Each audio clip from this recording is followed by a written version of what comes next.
It used to be back in the day that the max contract, which consists anywhere between 30 and 35% of the league's salary cap, was reserved for the best of the best, your best player, your franchise player, a perennial all-star and all-NBA caliber player. But as the league evolved, especially with the introduction of the luxury tax and teams being able to exceed the salary cap as much as they wanted with a tax penalty for going over said threshold, you then saw more and more teams giving out max contracts to 2, sometimes even 3 players on their roster.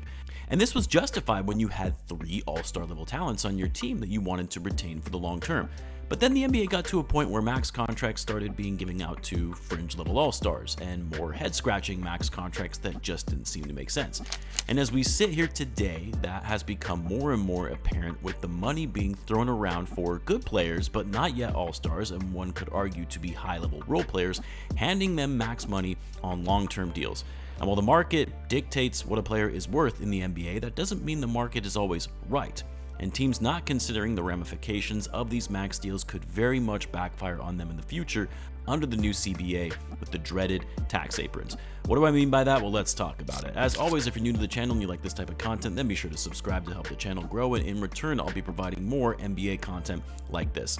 When Scottie Barnes, a first-time All-Star and future of the Toronto Raptors franchise, received his rookie max extension to the tune of 5 years, $225 million, with incentives up to $270 million, the number 4 overall pick from the 2021 draft class set the market for players eligible for extensions to their rookie scale deals from that draft. The 22-year-old out of Florida State and Rookie of the Year in 2022, already an all-star, albeit selected as an injury replacement, a player who averaged 20 points per game, 8 rebounds and 6 assists on 47, 34, 78 shooting splits, was deemed to be worthy of a max contract.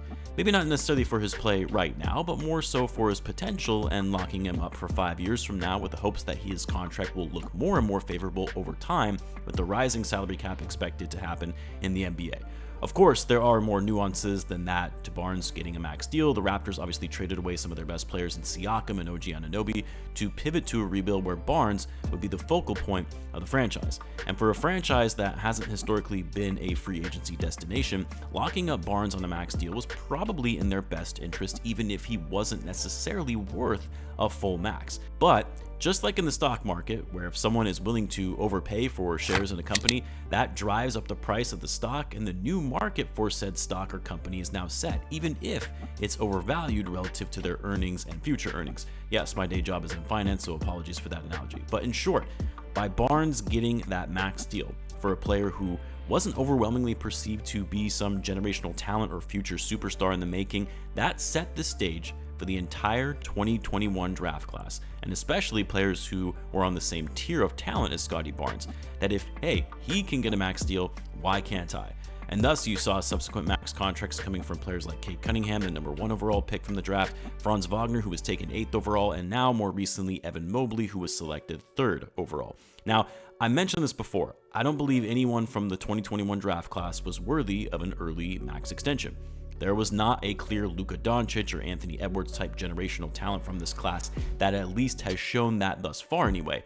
And given none of these players had to be extended early and teams could have waited 1 more year to see how they perform with a larger sample size of data, they would still have control over their contract as a restricted free agent and being able to match any offer sheet next summer.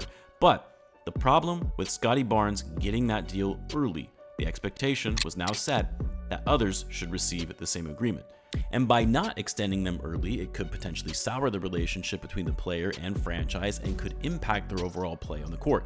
Now, as I've said, I'm not mad that Cade Cunningham got his max deal. He's probably the only one from this class I would deem to have superstar potential under the right environment and team around him.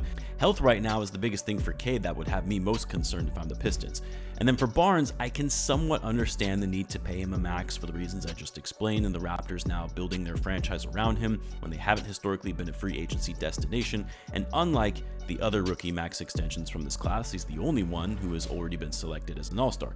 Franz Wagner, I definitely think was an overpay for a player who is great but not a future perennial all-star and was coming off one of his worst shooting seasons of his career. Seeing a player regress from their shooting in their 3rd year when they shot sub 30% from deep is never a good sign. But none of these max deals compare to the level of overpay we saw the Cavs hand over to Evan Mobley to the tune of 5 years, $224 million, a contract that is going to severely limit the Cavs and their future. Now, don't get me wrong, I actually really like Evan Mobley in his game. I would love to have Mobley on my team, and for a player that's only 23 and has already produced what we've seen thus far for one of the best defensive bigs in the game, he's certainly worth a big payday.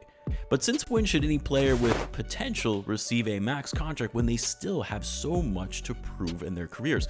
Gone are the days of getting a contract that is worth, say, 75% of the max. Is a 5-year, $180 million deal no longer an option because one team decided to overpay for one of their younger players? Again, Evan Mobley is a very nice player. He was selected first team all defense in just his second season in the league and even finished third place in Defensive Player of the Year voting. And unlike someone like Rudy Gobert, who is elite on defense but rather limited on offense, Mobley is a bit more versatile on that end of the floor. With his ability to occasionally shoot threes while Gobert never even attempts jump shots, he can create more than most primary defensive bigs, and he's an elite finisher at the rim. That said though, Mobley is still limited in his ability to space the floor. He doesn't shoot free throws at a high clip, and while he's a good rebounder and shot blocker, he's not elite in those areas where you can definitively say, yeah, this man deserves a max contract. Mobley played 50 games last year, averaged 15.7 points per game, 9.4 rebounds, and 3.2 assists, and 1.4 blocks, with an on-off rating of -2.1. Decent production, not impacting the game enough to be deemed max-level contract worthy. Now, of course, rookie max deals are also given out based on potential. Obviously, Mobley, as well as the rest of the players from this class, haven't even hit their primes yet, but handing out big rookie extensions, based in large part on potential, hasn't always worked out for teams in the past. Just ask the Timberwolves with Andrew Wiggins, the Wizards with John Wall, or other guys like Derek Favors and Michael Kidd-Gilchrist, players that had potential, but never fully realized. All players that received big paydays and extensions to their rookie scale deals despite still having a lot to prove as NBA players. Evan Mobley has the potential to be one of the best defensive bigs in the game. He may even win a Defensive Player of the Year award one day if Victor Wembanyama has anything to say about it. But is that worth max level money where he's going to be making over $50 million by the final year of his deal? And look, that doesn't even address the cap issues the Cavs as a team are going to run into in the near future, especially with the max contract extension they just offered Donovan Mitchell for 3 years, $150 million, and already having over $160 million owed to Darius Garland for the next 4 seasons. The Cavs starting in the 25-26 season will pay over $128 million to just 3 of their players in Garland, Donovan Mitchell, and Evan Mobley.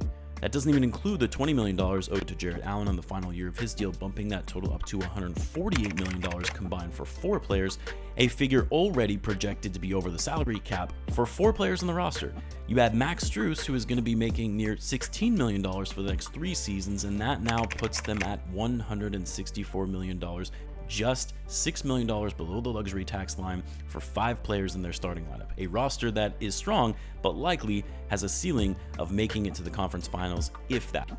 Maybe a little more flexibility would have been nice going into the future for the Cavs, and offering Mobley a handsome payday, but one that isn't a max deal, could have afforded them some more financial flexibility to make moves on the margins and upgrade some of the talent and depth off of their bench. But, as we've said before, once the market sets a rate for what a player or a player tier is worth, it's hard not to fall into that trap of overpaying for something the market has probably incorrectly priced. Just my take on the matter. I would love to hear what you guys think. Let me know in the comments. As always, be sure to subscribe, and I'll see you in the next one.